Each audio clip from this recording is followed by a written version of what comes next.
It was meant to be just another ordinary ride home, the steady hum of the train, the streak of city lights rushing by, and the quiet weariness that lingered in the air like a heavy mist. But no one could have foreseen that what unfolded that night would forever alter the lives of two complete strangers. If you've ever questioned whether real heroes still exist, wait until you hear what this single father did without a moment's hesitation. The late-night train was only half full as it rattled through the edges of New York City. Hannah Walker sat by the window, clutching her handbag close against her chest. She had stayed late at the university, finalizing details for a community project she had volunteered to lead. At 24, Hannah always tried to see the best in people. Her mother often called her naive, but she was generous to a fault. She didn't notice the man when he stepped aboard at the last stop, greasy hair, half-shut eyes, and a grin that made her stomach knot. He sat across from her, inching closer bit by bit, pretending it was nothing. First came the lingering stares, then the murmured words. Without warning, his hand grazed hers. Hannah froze. "Stop," she whispered, her voice trembling. "Please don't touch me." But the man only smiled wider. "You're alone. You can't stop me." A few seats away, a man stirred. Ethan Brooks had just finished his second job, construction during the day and janitorial work at a shopping mall through the night. His muscles ached, and his only thought was to get home to his 7-year-old daughter, Grace.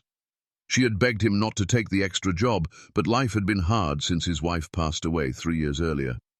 Bills didn't pay themselves, and dreams weren't free.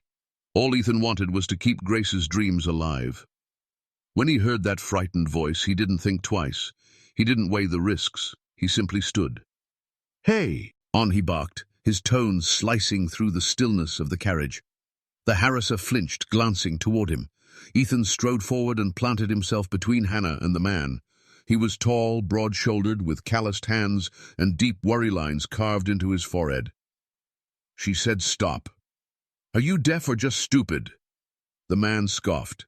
"Mind your own business, old man." Ethan leaned in, his voice low but unyielding. "This is my business now." The man rose, puffing out his chest, but something in Ethan's gaze, an unshakable calm born from years of hardship, made him falter. With a muttered curse, the man stumbled away to the next car and vanished. Hannah's shoulders slumped in relief. Her eyes brimmed with tears. "Thank you," she whispered. Ethan sat down beside her, breathing heavily. "You okay?" She nodded. "Yes. Thanks to you." They sat in silence for a while, the train clattering over the tracks. "I'm Hannah." "Ethan," he replied with a faint smile. "Do you always rescue strangers on trains?" she asked softly. He gave a weary chuckle. "Only the ones who need it." Over the following weeks, fate seemed determined to bring them together. Once at the community center where Hannah was helping run an after-school program, and again at a grocery store where Grace had accidentally toppled a display of apples. Hannah helped clean it up, and Grace liked her instantly. "She's like a teacher, Daddy. Can we keep her?" Grace giggled. Ethan flushed, but Hannah only laughed. Before long, Hannah became part of their lives. She began tutoring Grace after school, sometimes staying for dinner, other times bringing fresh-baked cookies or stories from her college projects.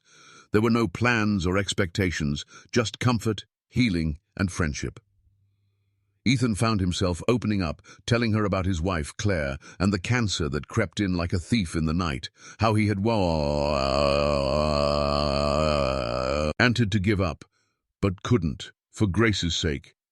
Hannah shared her own wounds, a father who abandoned her, a childhood shadowed by self-doubt, and a fiancé who left when her mother fell ill. Both had been broken in different ways, but sitting at that tiny kitchen table, passing mashed potatoes and laughing at Grace's knock-knock jokes, they felt whole again. But peace doesn't last forever. One evening, Ethan got a call from his landlord. The building was being sold. Tenants had 60 days to leave, rent in the city had skyrocketed, and Ethan had nowhere to go. He didn't tell Hannah right away, not wanting to burden her, but she found out through Grace. Daddy says we might have to live in the car, but he says it's okay, 'cause I can pretend it's camping. Hannah's heart broke. That night she confronted him. You should have told me. I didn't want to drag you into my problems. You're not a problem, she said firmly. You're the strongest man I know. Ethan looked away, jaw tight. I'm trying. I really am. I know you are, she said gently. Let me help. With her connections at the community center and a few quick calls, Hannah found a church program that provided emergency housing for single parents. Ethan and Grace moved into a small studio apartment that same week. It wasn't perfect, but it was safe, and it bought him time. Over the next few months, with Hannah's help, Ethan applied for better jobs. He landed a position as a maintenance supervisor at a local school, steady pay and benefits. Grace thrived in school, her grades soaring. And as for Ethan and Hannah, their friendship grew into something tender and real, like spring after a long, bitter winter. A year later, Grace stood at the front of a small community hall, holding a microphone twice the size of her hand. I want to thank everyone for helping my daddy, and I want to thank Miss Hannah for loving him when he didn't even love himself. You're my hero too. The room erupted in applause. Hannah wiped her tears. Ethan stepped up behind her, his hands trembling. I never thought I'd get a C. Can chance at love, he said softly. But this woman reminded me what hope looks like. And there, in front of friends and neighbors, he knelt, not with a diamond ring, but with a paper ring Grace had made in art class. Will you be my family? Hannah nodded, her heart overflowing. Sometimes the smallest acts, like standing up for someone on a train, can change your life forever. Ethan hadn't done it to be a hero. He did it because it was right. And in doing so, he found someone who helped him heal, who loved his daughter as her own, who gave him hope again. Because the most beautiful stories often begin in the most unexpected places, even on a train. If this story touched your heart, share it. You never know who might need to be reminded that kindness still exists, and that love has a way of finding us when we least expect it.